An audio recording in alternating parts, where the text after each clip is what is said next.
Well, you don't have to worry about that much. Yeah. all I Me, had to on the do other was hand, yeah, all I had to do was log in and figure out my headset. which admittedly can be a bit of a challenge sometimes. Oh, it's nice to dust off the Discord channel Yeah, every now and then. Make sure we know what we're doing. yeah, exactly. I mean, I've used it a couple of times for the episodes I've done with like Shane and Sheldon, Right.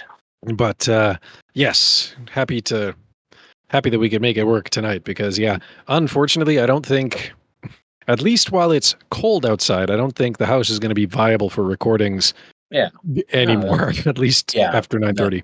That makes sense. It's all good. Mm-hmm. We can figure stuff out. Radio. Well, Maybe you'll to the have to intro. yes.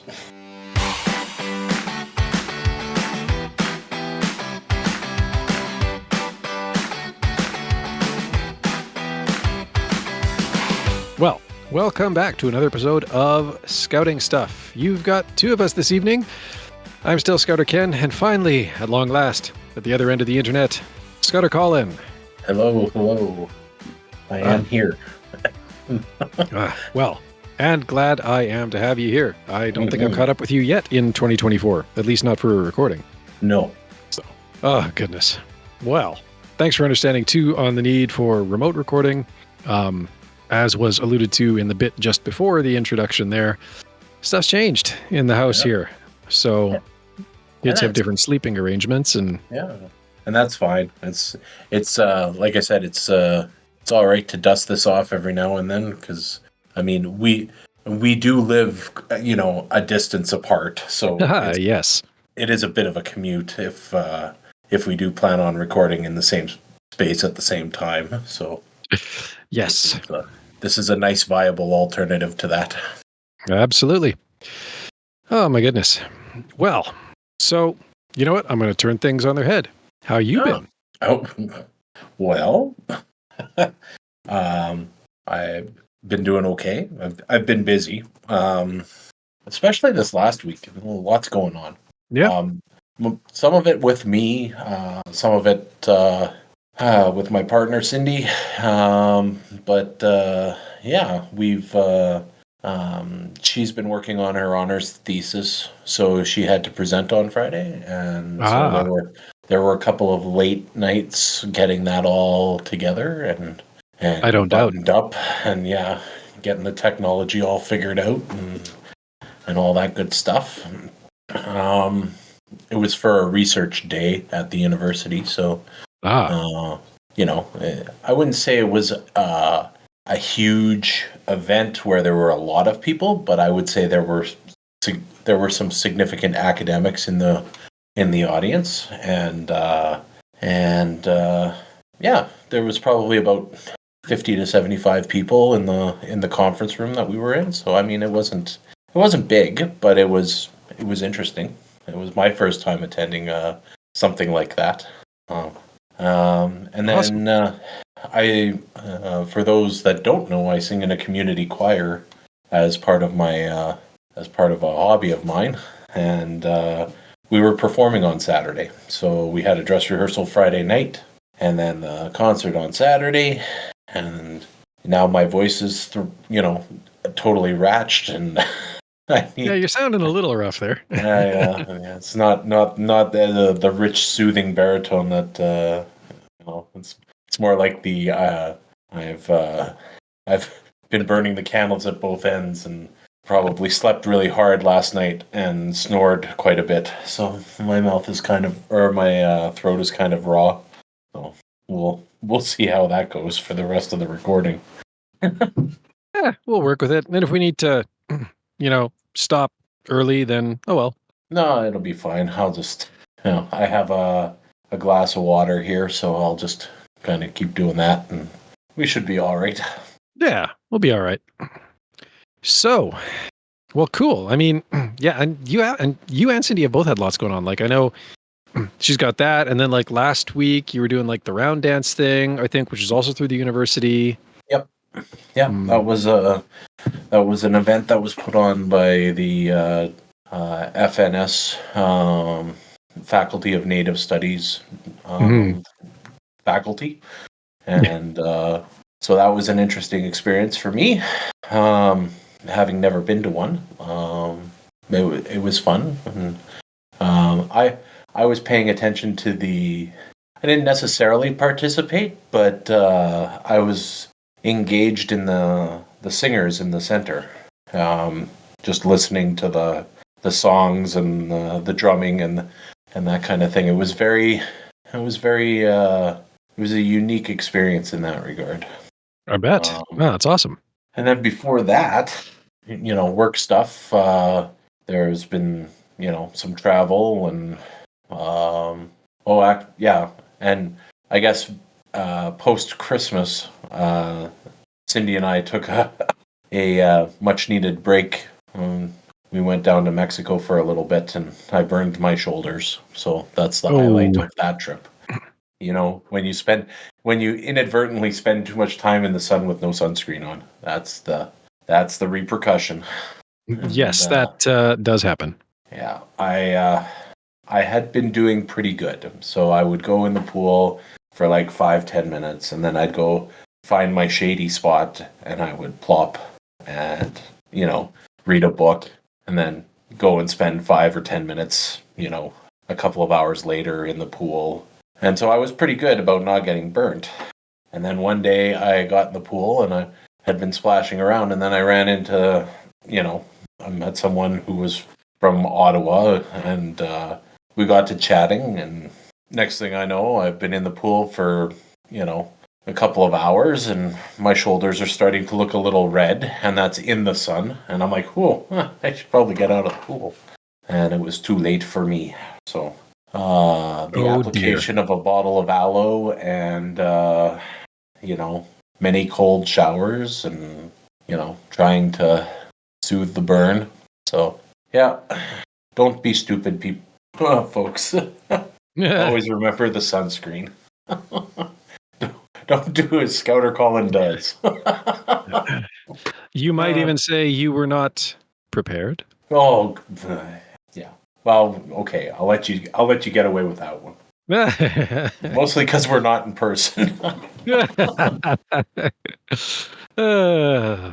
Yeah. So, yes. Well, I mean, it is good to get away. Sunburn kind of sucks.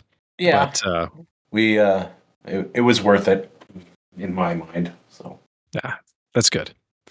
Sometimes I was going to say, sometimes you just need to have the hardest decision to be, am I eating in the buffet tonight, or am I going to the a la carte restaurant at the resort? So, exactly. Well, I wish I could say that all of my news was as happy as that, because it's been eventful here, but differently so. So actually, it would have been, and I think about timelines, but like the last weekend when I'd reached out to you and you were busy going to like the round dance thing. That Monday.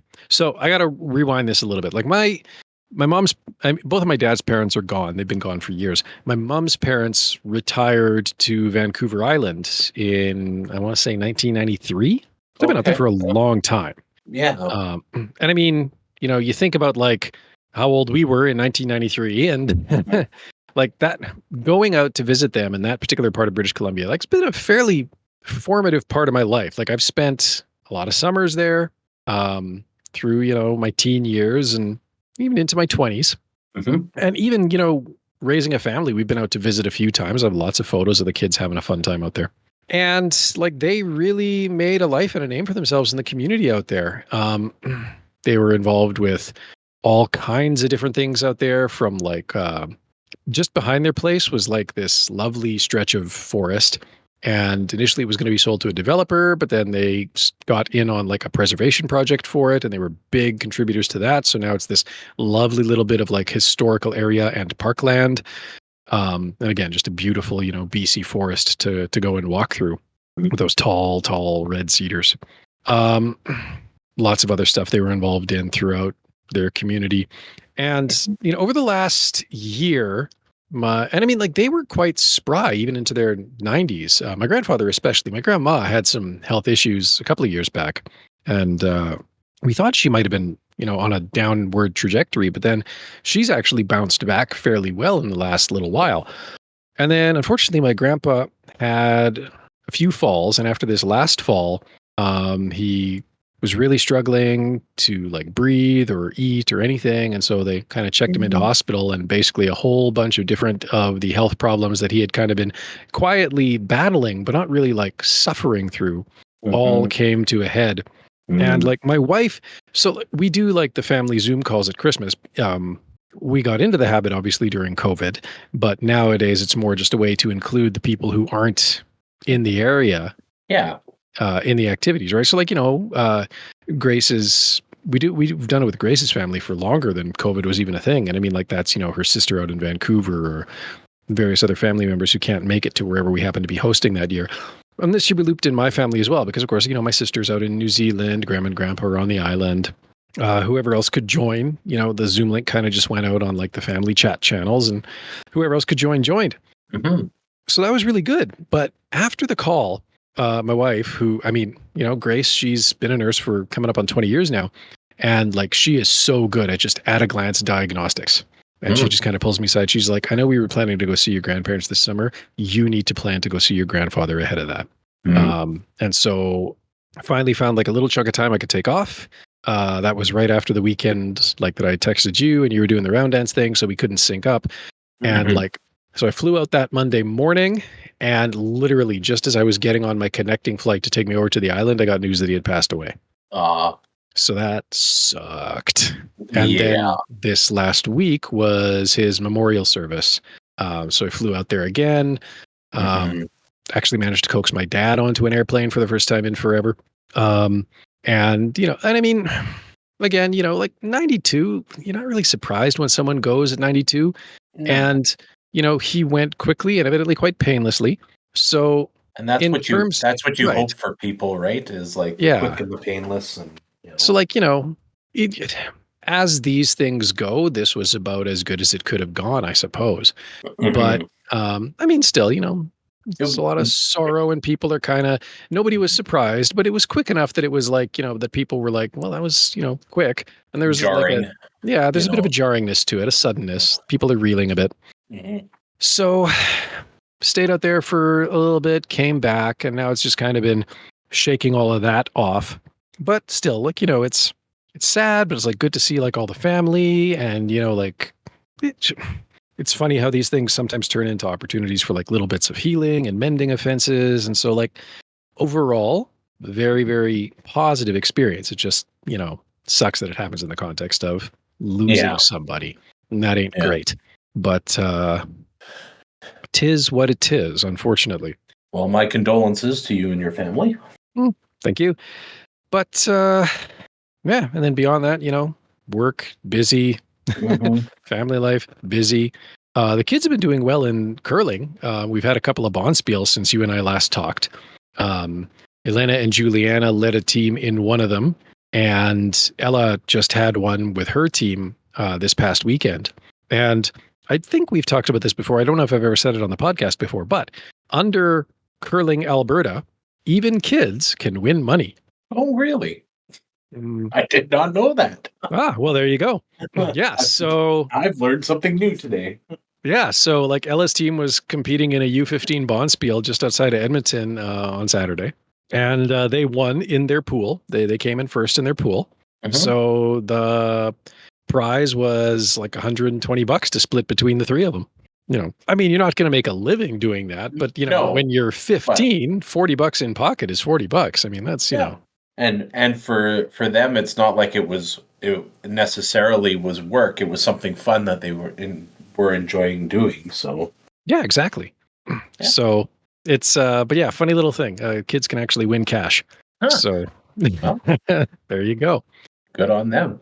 hmm Um, so been some fun stuff in along with all the sad stuff. But Mhm. uh, anyways, so What did I you? I was going to say, what did you have in mind today? well, do you know what's significant about the year 2024? There's a lot of things that are significant in 2024. Yes, but I don't just mean that it's a leap year. Well, you mean my birthday, obviously. That's it's Yeah.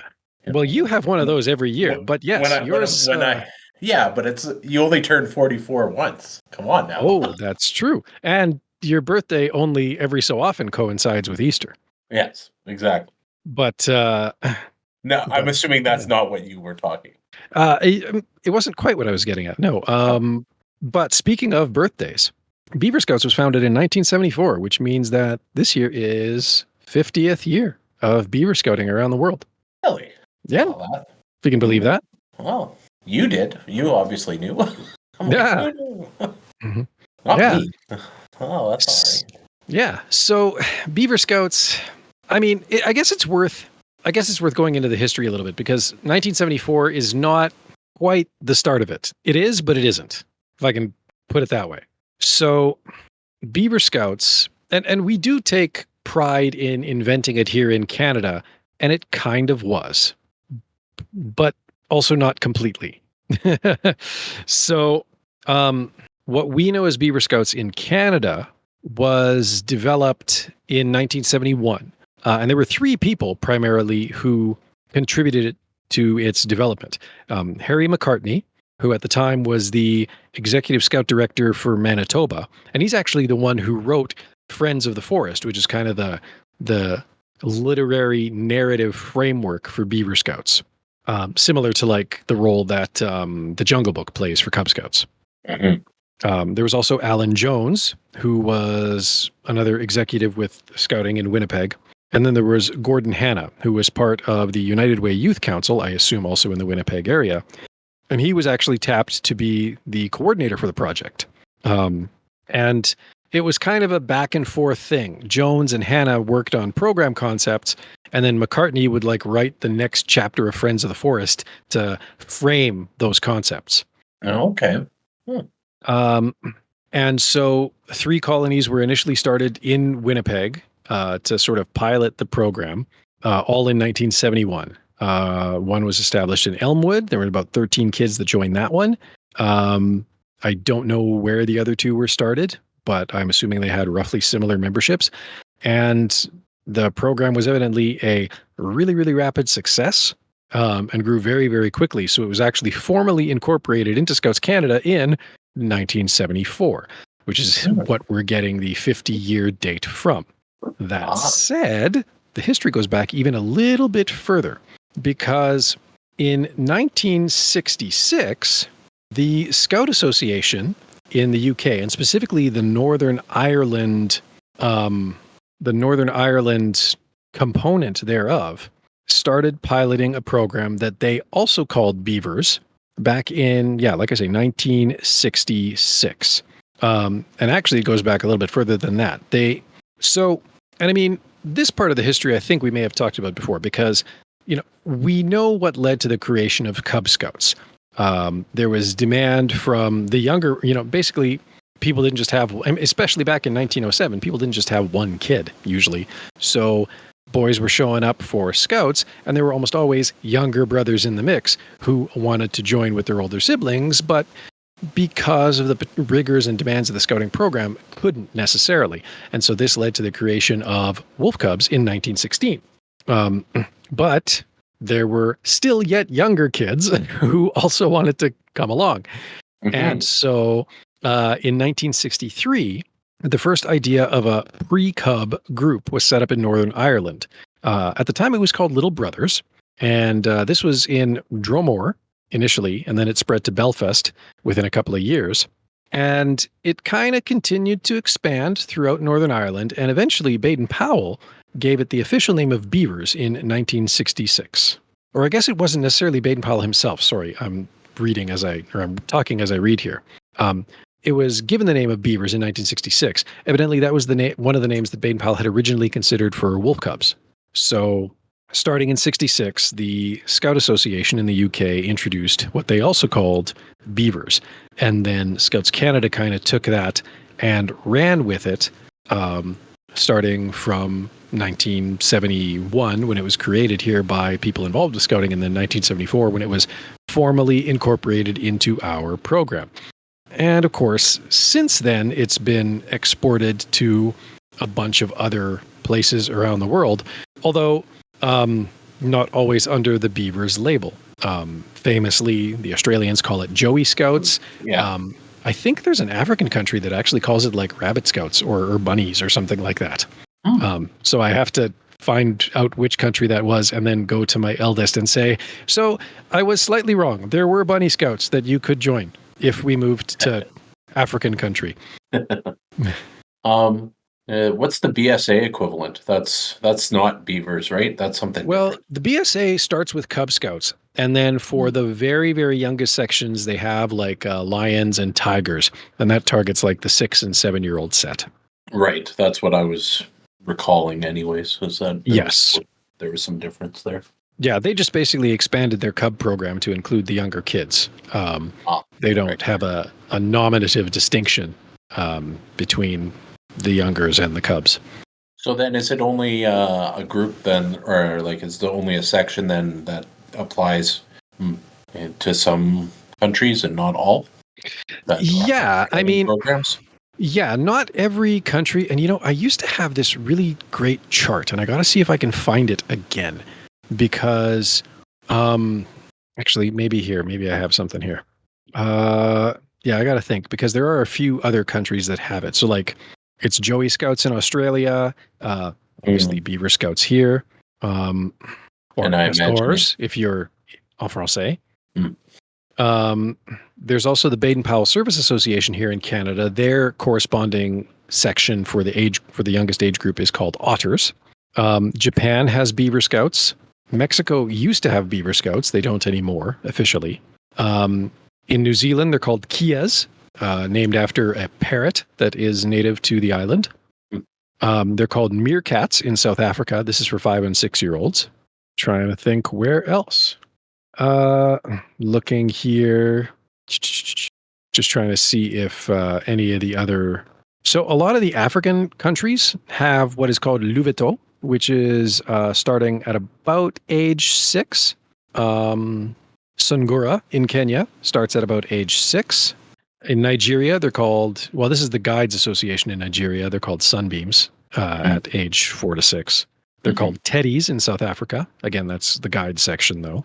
They're called Kabu in Tanzania from 5 to 10 years old. I'm going to have to include these links in the show notes because Wikipedia has a whole bunch of stuff. Oh, yeah, I imagine. Hong Kong, they're called Grasshopper Scouts, 5 to 8 years. In Bharat, Scouts and Guides, so that's in India, they are called Bunnies from 3 to 6 years. I think that's maybe Squirrel Scouts, I think, also includes 3-year-olds. In Lebanon, Beavers. In the Philippines, they are called Kabatang Imulat Diwa. I'm probably butchering that pronunciation, but that's what it's called. Singithi in Sri Lanka. Vietnam, they're called Beaver Scouts. Belgium has also Beaver Scouts or Castors. Chrysalids in Cyprus, but again, that's the Guide Association. Benjamins in the Czech Republic, but also known as beavers. They're called lutins in France, which I think might be rabbits. I'm not sure. Just looking down the list here, see if there's anything else that really stands out. Malta calls them dolphins, but that's the Guides Association again for that 5 to 7 year range. Norway. So Norway has 2 different associations. There's the Norwegian Guide and Scout Association. They're called Beavers for about 6 and 7-year-olds. And then there's the YWCA, YMCA Guides and Scouts of Norway. They call them detectors from 6 to 7 years. Oh. Neat. Yes. And some various other names. I'll have to, like I say, I'll include a couple of links in the show notes here just to get a sense. Most places have a young program or a young section. I would say, just looking at this, maybe a third of the countries that I'm looking at here have like a young program that encompasses the 5-year-olds. There's a lot that just start with Cub Scouts at like age 7-ish. Yeah. But yeah, it does, the program has been exported around the world a fair bit. And now again, right, with Squirrel Scouts in the UK coming online. And actually, like, funnily enough, the lead guy behind the main advocate for the creation of Squirrel Scouts, Liam Burns, is now the CEO of Scouts Canada. So it might not be long before we see something similar created here. At least that's my hope. So what is I was going to say, what are the what are the running plans for the celebration of the Beaver Scouts section? Well, so I mean, there's a few things. There's a document that's been released by Scouts Canada, which, in addition to giving like a framework for doing like a 50th anniversary celebration within your individual section, like within your individual group. Now, most of the councils have been organizing events. So, and I'll include the link in the show notes to like the Beaver's 50th birthday page, because again, it really depends on what your council is. So like Battlefields Council has something from June 1 to 2 at the Caledonia Fairgrounds. Cascadia is doing something out at Camp Barnard. Chinook is going to have something at Heritage Park in Calgary. Northern Lights, there's going to be doing something at Northeast River Valley Park here in Edmonton. A lot of this is going to be on June 1st has kind of been selected as like the day for all of these celebrations. So depending on where you are in Canada, there are different events going on, and you're able to register for them either, with your group or I think individually as well.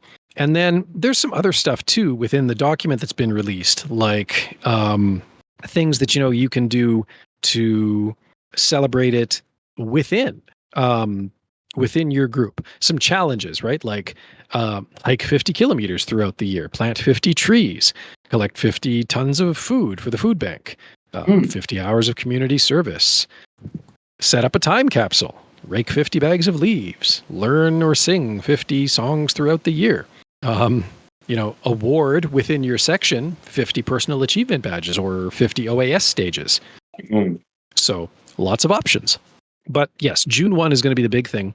And like Scouts Canada is gearing up their own stuff. All the councils are gearing up their own stuff. There's probably going to be some live content. They may even loop me in to do some of that, because we are actually gearing up. Spoiler alert, we are gearing up to do some live casting so I guess I'll tease this ahead of time, because in theory we're going to kick this off this month, and hopefully Scouts Canada doesn't mind if I mention it. Scouts Canada does want to actually use the podcast as a bit more of a vehicle for engagement, especially with Scouters.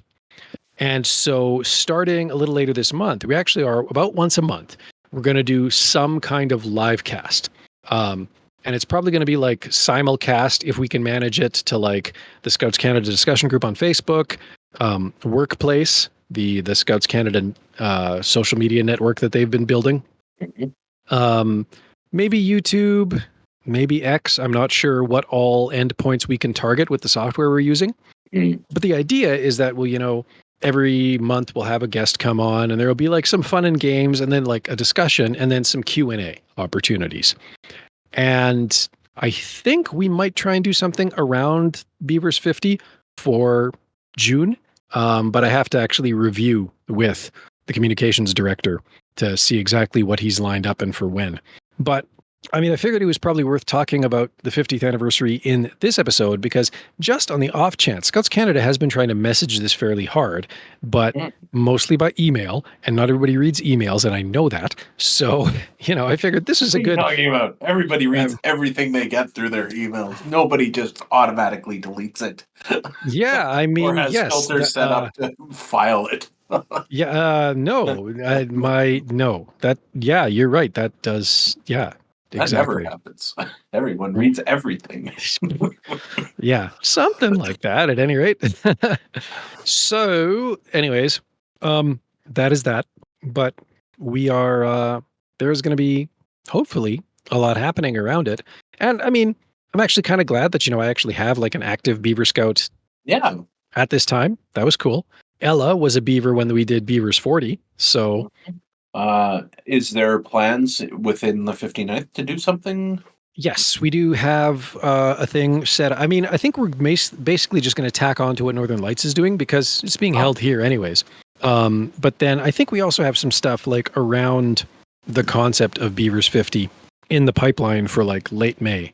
Okay. I'd have to actually go into Scouts Tracker and see exactly what. I don't know if we've actually planned it out quite that far ahead, or at least scheduled it out that far ahead. Yeah. But we do have some stuff that's in the works.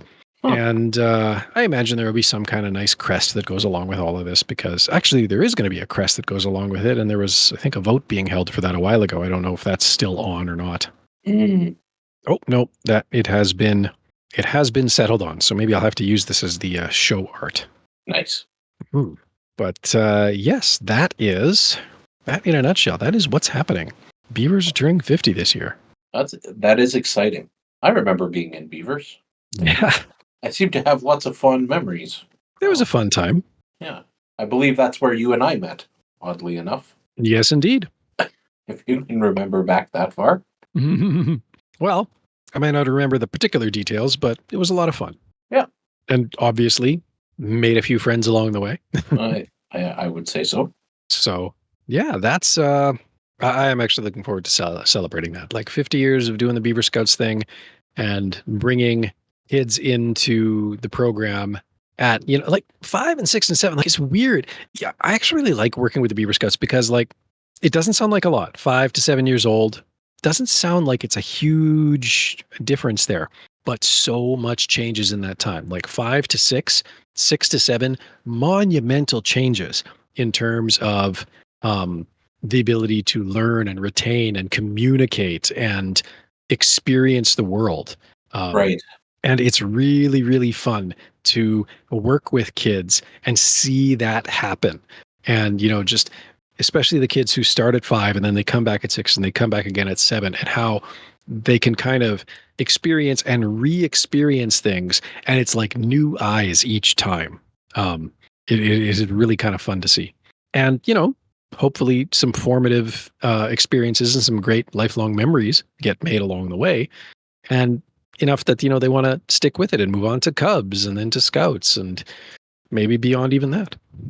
But so that is that. Beavers 50. And if your group isn't already planning to do something, or if you haven't already set yourself up to take part in whatever events your council is holding, show notes, links, be sure to get on board with that and start making plans now, because it's going to be a thing.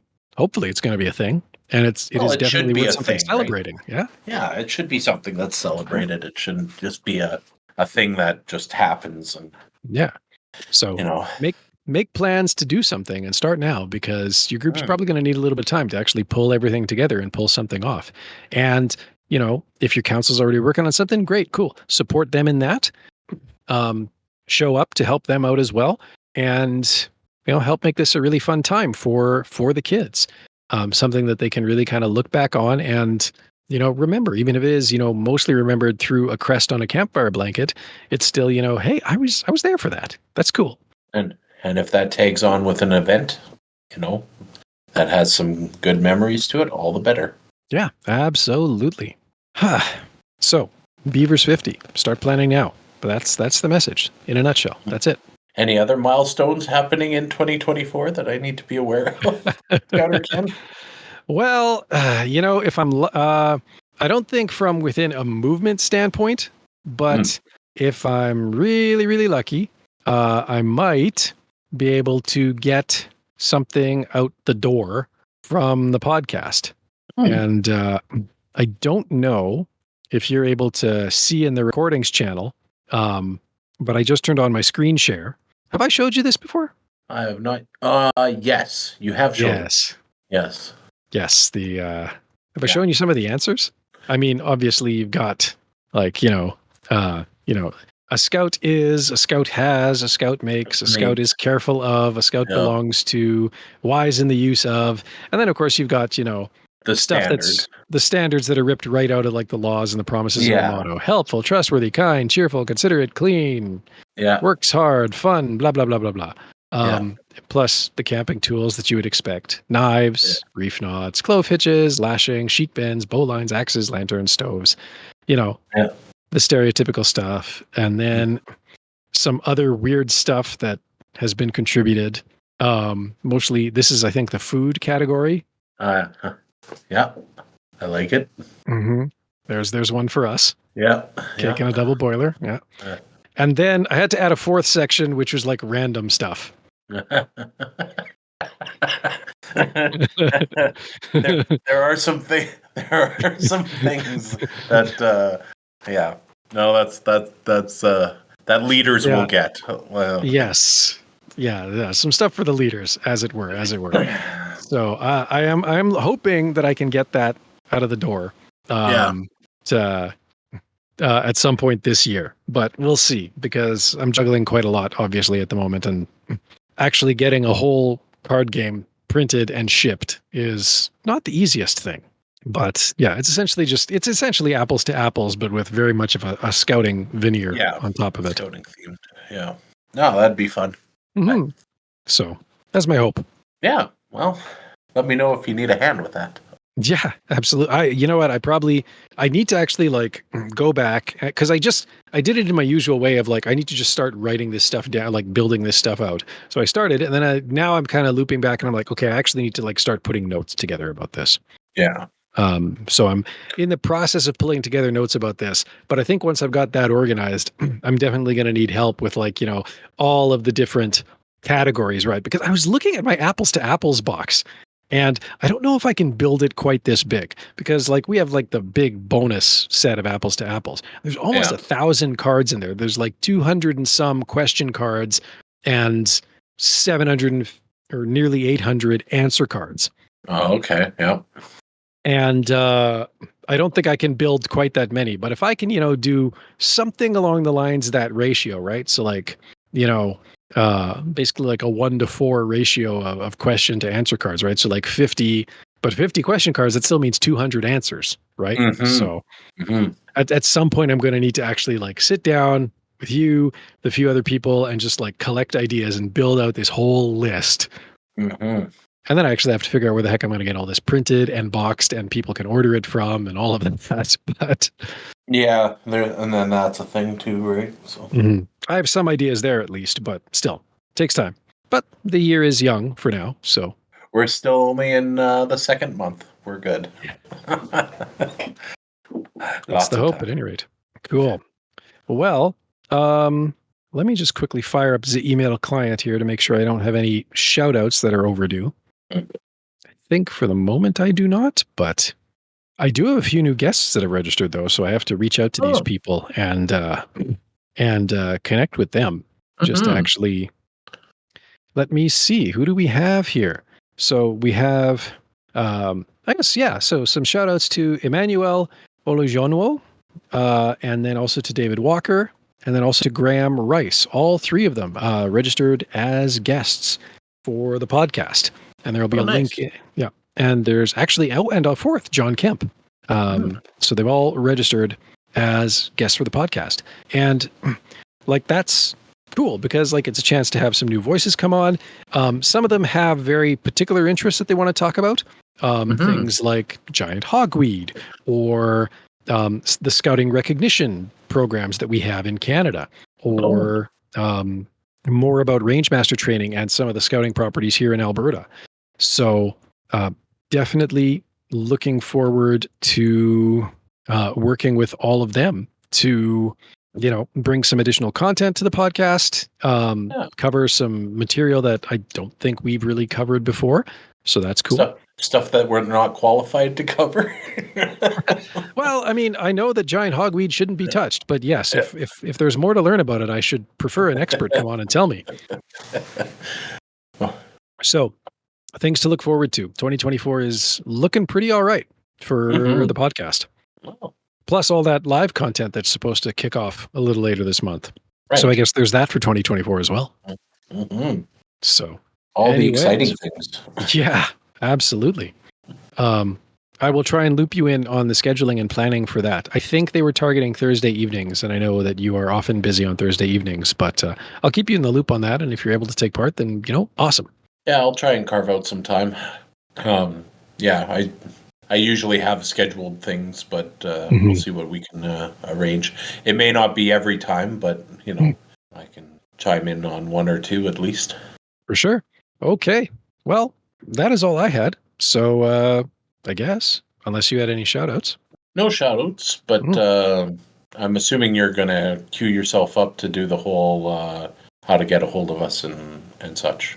Well, I'll count that as your usual question. And I'm just reliving, our standard, our standard we're form. out of practice It here. sounded Oh, like you were just going to end it, and I'm like, well, but I wait. want to ask. I want to ask how people Yeah. get in touch with us. Well, I am glad you asked.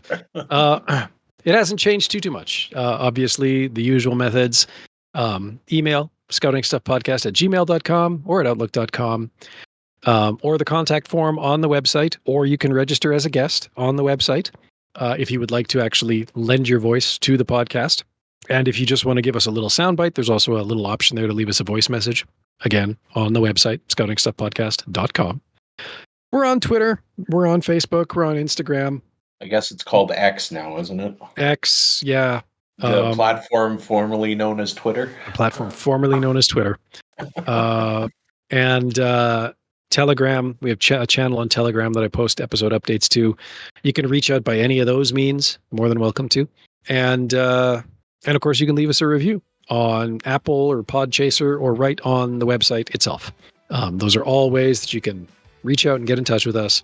And most of them give me some option to reply back to you. So there you go. And other than that, I guess, thank you for listening. Thank you, Colin, for taking the time this evening. Good to get in touch again. Have to do it in person sometime soon. Yeah, I'd like that. Mm-hmm. Busy life, man. Busy life. Well, it happens, right? Doesn't it, though? My goodness. And anyways, until next time, everybody, be prepared.